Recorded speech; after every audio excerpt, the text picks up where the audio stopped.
We are not recording. Cereal is not healthy. Next, at the end of the weight loss video, she shows this picture of a shopping cart full of what I assume she thinks is reasonably healthy food. We have a giant piece of bread, Perfect. sour cream and onion potato chips, processed meat, canned tuna, and more sugary cereal, Trix and Frosted Flakes again. Does she know that most of this is junk food and eating stuff like this will make it much harder for her to lose weight? The last red flag I found was here. So, okay, I have acid reflux. The acid in my stomach likes to do the vertical booty of my esophagus, and thus my tummy makes weird noises sometimes. So in my opinion, Western medicine seems to have completely failed to effectively treat Stop, acid don't reflux or stop. chronic acid reflux. None of the interventions for it seem to actually There work. we go, I The just surgery maxed out part is Meg super and invasive, instantly. and the stated cause is a genetically loose opening in your stomach that allows acid to leak out.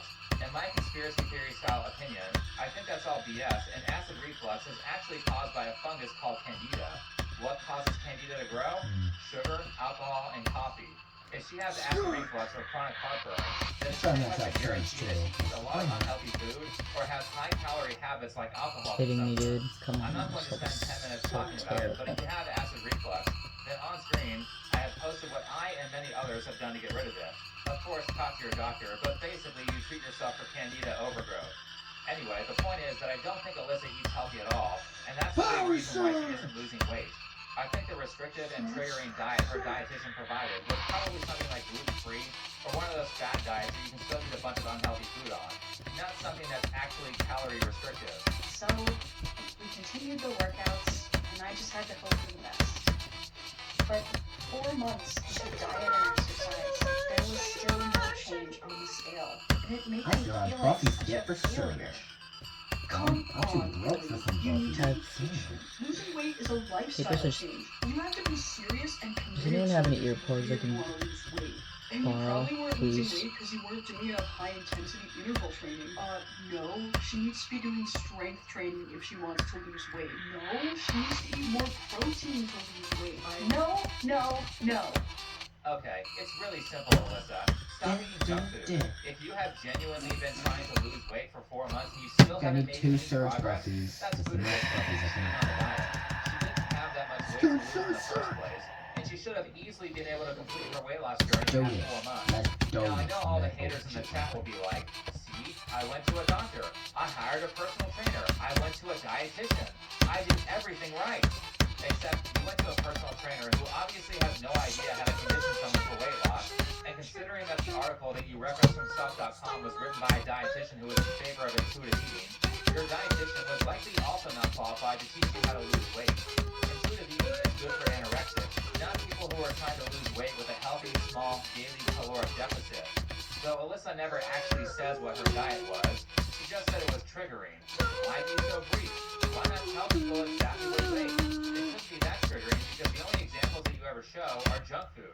So I don't believe you actually gave this an honest shot. I think you half-assed it, are hiding behind the I talked to the professionals and are using genetics as an excuse when you have years of history on Instagram of thin pictures of you. What magically changed about your genetics in the past year and a half that made it impossible for you to be thin? Maybe there's a different way I should be doing this. Or maybe, just maybe, this was proof that all the workouts I was doing was enough. Maybe this was proof that all my body really needed I killed was him. And a little more first stretching, win. a Alright. little more strength, and a nice walk every now and then to make me feel better. And maybe, as weird as it may sound, maybe this was proof that my body and other people's bodies don't need to be less fat to be considered healthy. I love how she completely shifts the goalpost at the end of the video. Your stated goal wasn't health at the beginning. You said you didn't like how you looked in this really bad fashion choice of a dress, and you wanted to be thinner. Absolutely nothing was said about health. It was not a post because you didn't achieve your goal. And I don't get why saying that you want to be attractive is some sort of high immoral crime. I want to work out to get strong, I want to work out to get healthier, but I'd be lying if I said that I didn't want to lose the belly, lose body fat, make my face more chiseled and looks maxed. These are things I feel I do not like the way my body looks, and it's not on their own. Those feelings aren't necessarily healthy, but also they aren't the main reason I do this stuff. They're just sort of like a little treat. We got 2 kills. Why do these people have to pretend? I don't want to look good. That's just a bonus. Wanting to look good is an unhealthy mindset. Bullshit. There's a difference between desiring to optimize the stuff that you can change and hyper-focusing on genetic factors that you can't. Wanting to lose weight to look better is good, as long as you aren't underweight, and having a meltdown because you don't like the shape of your ears or whatever is not healthy. You don't have to morally grandstand by saying, I'm more refined because I don't care about my appearance, I care about my health. Well, I hate to break it to you, but attractiveness and good health are often highly related, and I'm not just talking about weight. Bad posture is unattractive and bad for you. Mouth breathing is unattractive and unhealthy. Clearly, Alyssa and these people do care about their appearance, and it's not vain or low class to want to look good. People should aspire to be as attractive as they can be, instead of moralizing their failures as a good thing, because actually I'm a better person than someone who is able to lose weight successfully, because I care more about personality. You're just saying that because you failed. You're just as superficial as everyone else, which is why you wanted to lose weight in the first place, and this is all cope. We've been told our entire lives that you can't be healthy if you're fat. Yet, here I am, at the heaviest I've ever been in my entire life, but also the healthiest I've ever been, according to multiple doctors. It was around this time I revisited a podcast I hadn't listened to in a while. The show is called Maintenance Phase, and it's hosted by Aubrey Gordon and Michael Hobbs. Each episode, they go over diet trends and fads, the history, the myths, the biases. They have really helped me reconsider what it means to be healthy. Wow, this is a very misleading animation.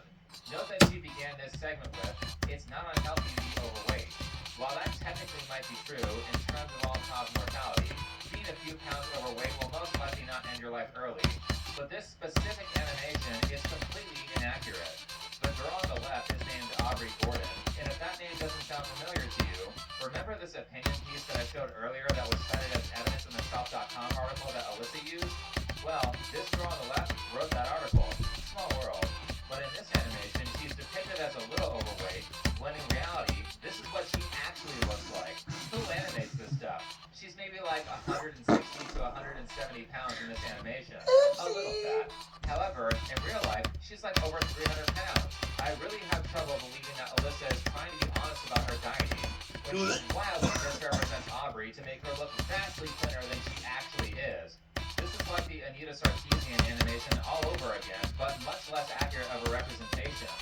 More good news, because of Alyssa's recommendation, I watched an episode of Maintenance Phase, and despite them being politically aligned with Alyssa, actually maybe closer to the radical left than Alyssa is, even they will say that being morbidly obese like Aubrey is unhealthy. If you look at the raw numbers, it's true that very fat people have shorter lifespans than thin people. Yeah, it's complicated for the lower weights, and there's a lot of scientific debate about sort of when that association kicks in, and we'll get into it. But that correlation, that statement that very fat people are more likely to get heart disease and diabetes and everything you've read about in a million news articles, that's never really been debated. It absolutely has been debated. Do you know who debated it? Your morbidly obese co-host said that people are wrong for assuming that she's unhealthy in the article that I showed at the start of the video. And many creators, such as Noah Samson, often say that morbidly obese people can be healthy. But imagine that. Being obese is not good for you. The research is so clear on that that even they have to admit that if they want to maintain their branding as a podcast that is good at research. Alright, let's see Alyssa's final piece of advice. A carrot isn't an inherent good food, while chocolate is an inherent bad food. Food is just food. No matter how many calories, carbs, sugars, you should feel free to eat whatever food you want to without beating yourself up about it. I'm done. That was such terrible advice. I don't know how this video could be considered as anything other than enabling food addicts to not fix their health. She basically just said, I tried to lose weight to look more attractive, and I gave up because I couldn't figure it out, so you should give up too and gaslight yourself about what your actual goal was. Thanks, Alyssa. You're really improving the world. You know what's great about this advice? Because you conflated being overweight with extreme obesity, so you can say that both are healthy, what's going to happen is that people who watch this video that are 300 pounds are going to say, see, Alyssa is fine with being overweight, I don't have to change either. And then they'll eat themselves into an early grave. Stop writing criticism off as malicious concern throwing when the ending message of your video was effectively, if you can't stop doing drugs, then drugs aren't bad, and you should take whatever drugs you want and as many drugs as you want. Keep in mind that Alyssa's videos are clearly targeted at children based on the style of animation and the references and jokes she makes. I will say that my opinion of Alyssa was far more favorable, specifically until I saw that last clip. That being said, a book I've been reading recently is called Influence by Robert Cialdini, who is a psychologist at Arizona State University. The book is about what behaviors get people to comply with your requests. How do you influence a person to buy a car? How can you convince someone to do you a favor, volunteer for charity, or maybe get a I might need to read that. Well, there are tons of psychological tricks that people aren't consciously aware of, that good influencers employ, that get people to comply with a request or absorb an ideology. The best chapter and the most effective compliance tool in the book is social proof. An example of social proof would be, if you're trying to sell a cell phone to a customer, saying something like, most of our customers prefer this phone, and I just sold one to someone like you an hour ago, will cause people to buy from you more frequently, as opposed to talking about all the good features that the phone has. To a large extent, everybody does things because other people are doing them. Using social proof works very well to get people to comply with what you want. Knowing that is important if you're an influencer, and on the positive end, it can be used to decrease things like theft. Dr. Cialdini talks about how the Petrified National Forest Park in Arizona had a problem with people stealing fossils from the park.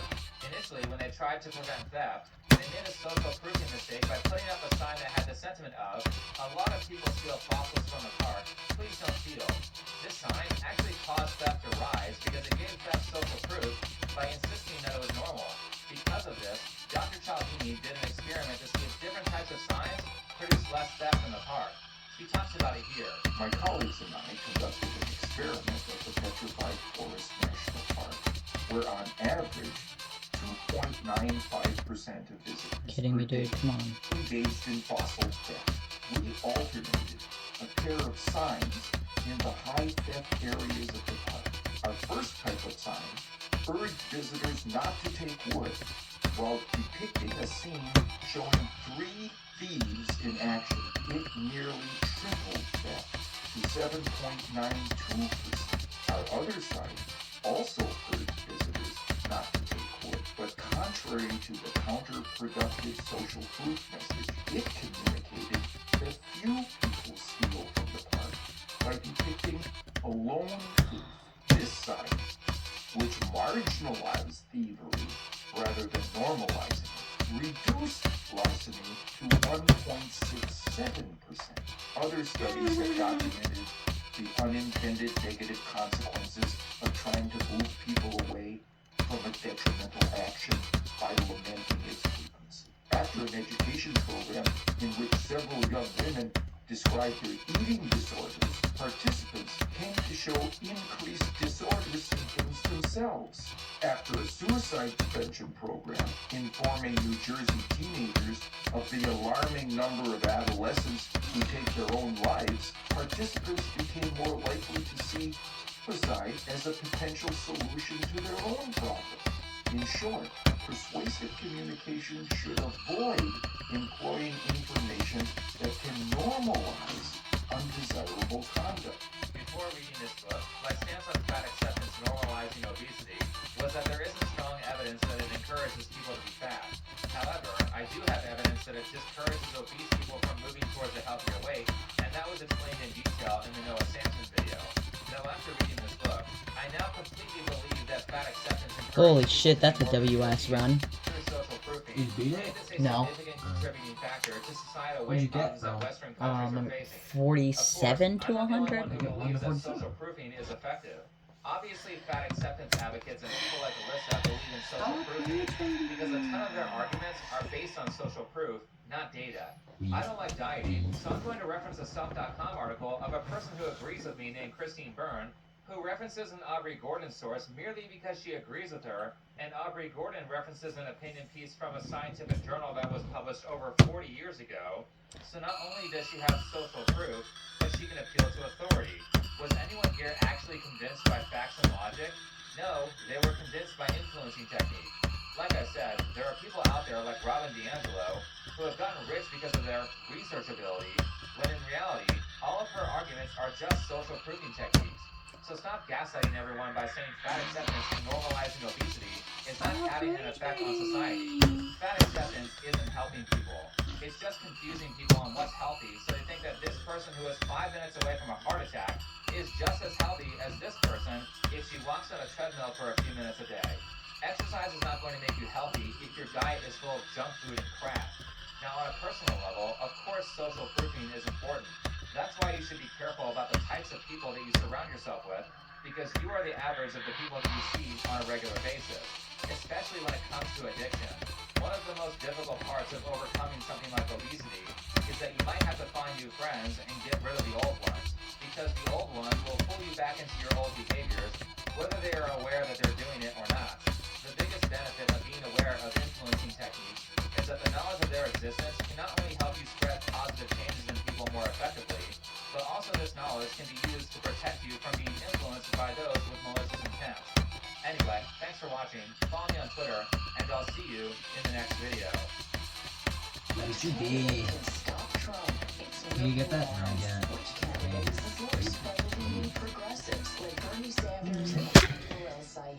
Oh my god, 77 already.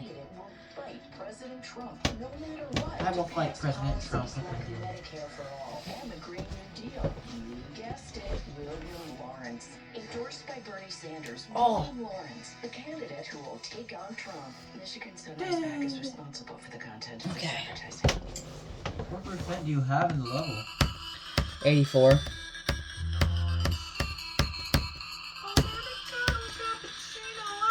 Hi everyone. I usually don't start videos out like this, but today is a special occasion. There we Earlier, I go. found out that someone I made a video on got offended and started a mass fighting campaign against me to try to get this video taken down. For everyone who is out of the loop, a few days ago, I made a video about a YouTuber who goes by Illymation or Alyssa, where I basically spent 30 minutes saying, I don't like your video, and here's why. A thing that many YouTubers do. I've criticized other YouTubers have criticized me. Sometimes we have a little internet battle, those are fun. And by the end of it, everyone moves on with their life after about a week or two. Except Alyssa. Now because of the urgency of the situation, and considering that my channel is on the line, because Alyssa I would has never get my millions of channel followers, back. and she's well connected to a bunch of other powerful YouTubers, I rushed to make a community post about it just in case I got a channel strike before I got the chance to comment. If you already read that community post, I gave the gist of the situation there, but I'll be going further into detail in this video. That being said, earlier I received an email from a follower giving a well-detailed description about how Alyssa is trying to get me a channel strike because she didn't like a video that she admits to not even watching. If you didn't watch it, how do you know what's in it? Well, a friend of hers told her it was bad. Wait, isn't this the exact kind of research that I criticized her for in the video? That's funny. Now, before we go any further, I will say that I began this journey with a bunch of people saying that Alyssa was deleting comments on her Perks of Being the Fat Kid video, and put a pause on the comment section. I understand a lot of people are going to cry censorship, but also, I will point out that anytime someone makes a video criticizing a creator, the vast majority of the new comments on said creator's video will say, LOL, you're dumb and I don't like you. While I don't mind if people write comments that include polite and constructive criticism, unfortunately, asking for viewers to be courteous to other creators that I cover on this channel does not actually stop comment brigade, no matter how many times I've done it in videos, and it doesn't work when other creators do it either. Unless someone has actually engaged in criminal behavior, I think generally YouTubers don't want their followers filling up another creator's comment section. I also think it's well within a creator's right to block or mute comments on their channel that are essentially harassment and not an actual discussion. However, this comment brigading behavior appears to just be a fact of nature that creators can't control, so really it's on YouTube to make an interface change that addresses this problem. We already have subscriber-only mode on live chat. I don't see why that feature can't just be added to video comment sections as well. You would be shocked at how many people would lose their interest in saying, LOL, you're dumb, if they had to wait 10 minutes or 24 hours to say it. This would heavily cut down on comment brigading without removing the ability to provide constructive criticism, and without having to full-on censor the comment section. Anyway, Alyssa posted this on Tumblr. Of course it was Tumblr. The comment thread starts out with a post saying, did you see this total creep who did a takedown of your Fat Kid animation? Alyssa responds to it by saying, yes, frowny face, I didn't watch it. A friend did though, and gave me a rundown. I advise others to not watch the video or his channel either. Do not engage. Don't give him a single second of watch time or ad revenue. Yeah, real mature.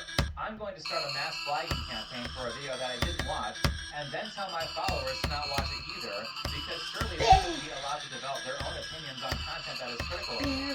Gee, that doesn't sound like a cult at all. God forbid people on the left explore some of the viewpoints that exist on the right, because that is getting the ad revenue, right? For example, you can watch it on my Rumble channel where I basically re-upload everything for free. The link is in the description. Moving on to what her friend said about the video, because everyone knows that a gamer's telephone is always the best way to get the most accurate representation of an event. Anyway, finish the entire video. The guy is just dog whistling to misogynist. While this certainly is a completely non-biased and fair assessment of my video, that not only brings up my bad points, but my good points as well, and totally doesn't preempt Alyssa to hate me before any of the video is discussed.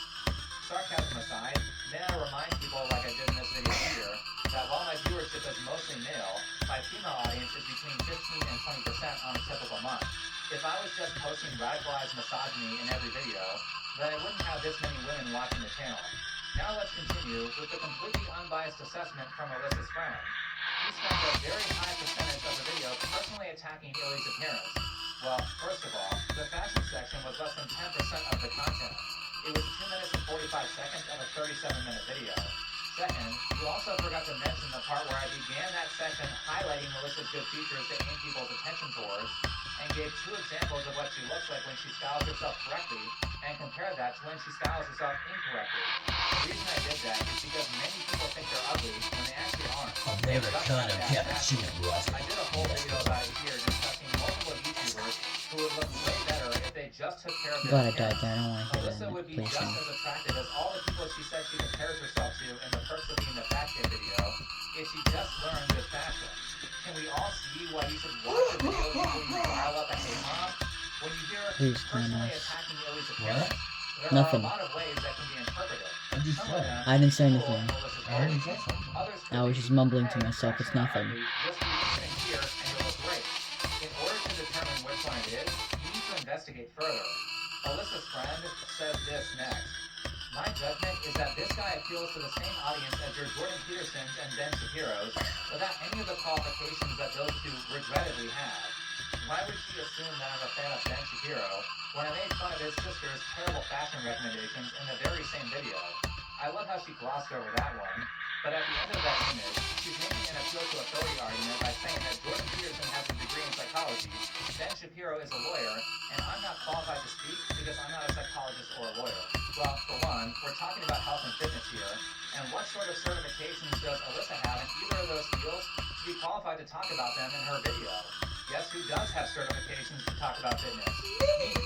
I don't mention it a lot because constantly talking about your qualifications sounds a lot like insecure bragging, but I did say I was a fitness professional in my reaction to Alyssa, and my personal qualifications are a bachelor's degree in kinesiology, an NSCA personal training certificate, and a 200-hour yoga teacher certificate. I also have about 12 years of combined experience in the fitness industry and in sports, and I've taught for about 10 of those years. I am very well educated in this field. I constantly learn new information in it, and it's one of the reasons why my fitness and weight loss videos do so well. It's because my advice actually works and has resulted in many people losing weight. Again, if we all have to have degrees in this stuff, where are Alyssa's qualifications to give health advice to kids? Where's her degree? All she did was talk about how uneducated she is on this subject, and starts the video out by saying this. I started dieting at the age of 11. I looked over at whatever Weight Watching, Jennifer Craig, Fitnessing Pal, MLM, Facebook scam my parents were up to, and I copied them. So she's preempting the video, telling you that she's unqualified, and then she spends the whole video talking about how the advice of the professionals that she chose to listen to didn't lead her to her goals.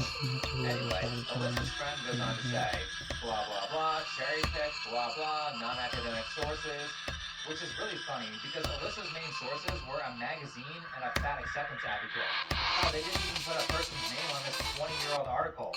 Meanwhile, I actually gave proper citations that lead you directly to the source. I actually gave the names of the professionals that I was quoting. I showed a video using indirect calorimetry to display the differences on what types of exercises burn the most calories. And I linked a Noah Samson video where I go very heavy into the data about why fat acceptance is bad. An argument so good that even Noah had to agree with it. So I must admit that in my prior video, I made a mistake. Well, 2 mistakes. The first mistake was the way that I made one of my arguments. I argued that fat representation in media can help promote healthy habits. This line of argumentation is not great as a stretch because it relies on a lot of correlations. A good chunk of Pinterest video covers this flaw in argumentation. So So I'm hereby raising a white flag on that argument. I think it's a bad argument. I'm not sure what a literal professional, well-documented opinion is, but considering that I'm also a certified professional in this field, it's my word against theirs, so welcome to a stalemate. 25. I need to beat 25. By denying that Aubrey Gordon is a very ideological radical leftist. To which, if you actually read the 74. stuff that I posted on stream during her segment, Pretty far. you could easily see. I didn't just say that without proving it. And yes, her politics are relevant, and so are Alyssa's, because Alyssa loves to abruptly insert her leftist politics into videos for kids. Another Fool me once. New reports show that in post after post, congressional candidate Will Lawrence trashed President Obama, saying his legacy is one of cowardice and betrayal. Fool me twice. in a podcast, Lawrence not even Black funny. leaders Who cares? who defend the white left and put us in an impossible position. Fool me 3 times. Members of Lawrence staff said they felt ignored and tokenized. If we elect Will Lawrence, shame on all of us. Will we see action from his responsibility towards him this advertising? So what are you playing for?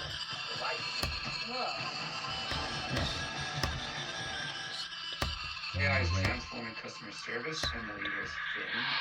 Win and all the benchmarks and the bake-offs, and one of the 1 of G2 with complex food.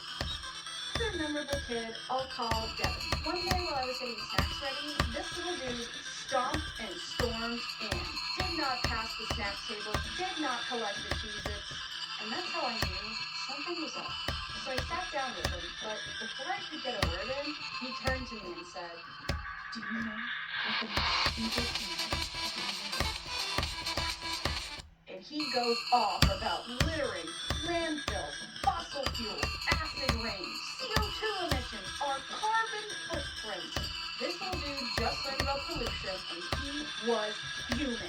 And I love that for him. Because, you know, there are people my age who think global warming is a myth. It isn't. So, I'm gonna just show you guys the kids I have to have some respect. He has a Telling zip a little kid that the in world is being destroyed is completely appropriate and not traumatic at all. the Does anyone remember that a part of Greta Thunberg's backstory was that learning about climate change made her anorexic at 11? Whatever your politics are, we should not be telling young children that the world is ending. By the way, when I say woke left, I don't mean the left in general. I mean the radical left who are pro-cancel culture and have been promoting a very unhealthy message that being 300 pounds does not cause health problems. And second, by the way, it's not like there aren't people on the radical right who are pro-cancel culture. The America First movement is very into cancellation and deplatforming, and I've been very critical of that. And no, I didn't just assume that Aubrey was 300 pounds. I showed her saying it in an article. Anyway, Melissa goes on to say that she reported me to YouTube and is waiting for a human to review my video. She also chatted with a help desk person and really put a lot of her time and energy into trying to get me deplatformed when really she should be busy enjoying her vacation in Japan. Has no one ever reacted to her content before? Wait like a week and everyone will forget about it. In fact, if you said nothing, everyone would have forgotten about it by the time you got back from your trip. Last, Alyssa gives a call to action to her followers by saying, however, if you or anyone else reading this comes across this video, please report it for cyberbullying. Make sure to not watch it before doing that, by the way. 78. Damn it, dude. Reports from different people, it'll get taken care of sooner. And please do not send Sorry, me we just gotta keep it pushing, and maybe we'll beat it. I just want this to be over. I love that last part. Make sure you don't harass him. Just mass flag his channel. Alyssa, I'll take hate comments all day before I take a channel strike. If I don't like comments, I can just mute them. By the way, considering her behavior, I think the only reason that she asked her followers to not send hate comments is probably because she doesn't want to make things worse by making people aware that she's mass flagging me. I hate to break it to you, Alyssa, but when you have a channel that has hundreds of thousands of viewers, people make you aware of everything. Even when someone tries to hide a targeted harassment campaign by posting it on Tumblr instead of Twitter or YouTube, where people would actually be able to criticize the evil thing that you're doing. And then she says, I just want this to be over. Well, by playing dirty and attacking my channel and my livelihood, you did the exact thing that will make this not over. Now I had to respond because if I don't, I could lose my channel and the 80 to 100 hours that I spent on that video. If you simply did nothing, Alyssa, you had about 4 more days before everyone forgot about you. Speaking of YouTube rules, and as someone who regularly reads them, I know that my video doesn't break any of them in the hate speech policy or the harassment and cyberbullying policy. Here's the fun part. Do you know what's actually in violation of YouTube's bullying and harassment rules? This Tumblr post. Maybe that's also why she tried to secretly post it, because she knows if she posted it on Twitter or YouTube, people could report her for it. Oh god. Originally, I was just going to talk about Alyssa telling her followers to mass flag my channel, but since Alyssa is hell-bent on spreading as much wrong information about health as she possibly can, I feel obligated to comment on an archived post that I was sent. Remember that Alyssa has no background education or any qualifications in this. Well, here she is yet again trying to gaslight people about how many health problems obesity causes, and also conflate obesity with people who are underweight to try to make it seem less bad. First of all, let's remove obesity from the table. If we're just talking about severe obesity, more than 5.5 times more people suffer from that than people suffer from being underweight.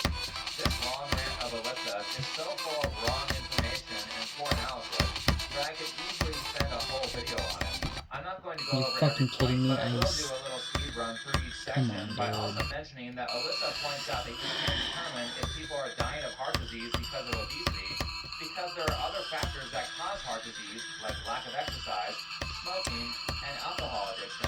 I While hate this is when true, people I would also like to point out that people who don't take care like of their health weird tend to kids. have A lot of multiple weird bad kids, behaviors.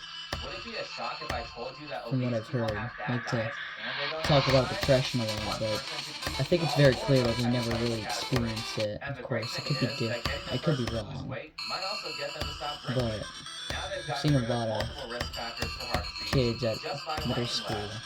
And if you're going to like insist, weird. well, we just don't know I've heard which them talk about behaviors cause depression. the It's death. clear Okay, so assume it's all that of they them. didn't They're all have it. bad for you anyway. At least in my The eyes, weird thing because here is that she's as a trying to person argue who that formerly heart did disease have isn't depression, self-inflicted when it happens to an obese person, but it is I did not want self-inflicted to when talk it about happens it to with a anyone. smoker or an You know, I alcoholic. was ashamed I mean, that's how she ends her argument at least. Personally, I don't really see a difference into getting between destroying your catered. health with binge drinking versus So I destroying don't know your why health you're by like. binge eating. Maybe the only difference here is that you don't And want they, people sometimes they're criticizing gonna the have behavior excuses. that you were Example, with guilty that of, one, he's like, so you're this is shifting the why you have goalpost suicidal by saying, thoughts. well, at least I'm not a No, you smoker. don't. Second, You're just a Alyssa little chose upset, this boy. single Chill anecdote out. from 6 years ago to say that doctors are generally ignoring proper medical practice when it comes to obese people, which results in a massive amount of them losing their lives. The problem with this particular anecdote is that this person, Ellen Bennett, is a fat activist. Activists love to distort the truth if it helps them fight the cause, and I point that out because this obituary and the related article are extremely unspecific about important details, like the type of cancer that Ellen had, or what her chief complaint was when she entered the doctor's office. One of the things that liars love to do is omit specific details because it makes it more difficult to question their story. People get late diagnoses on cancer all the time, whether they are obese or not.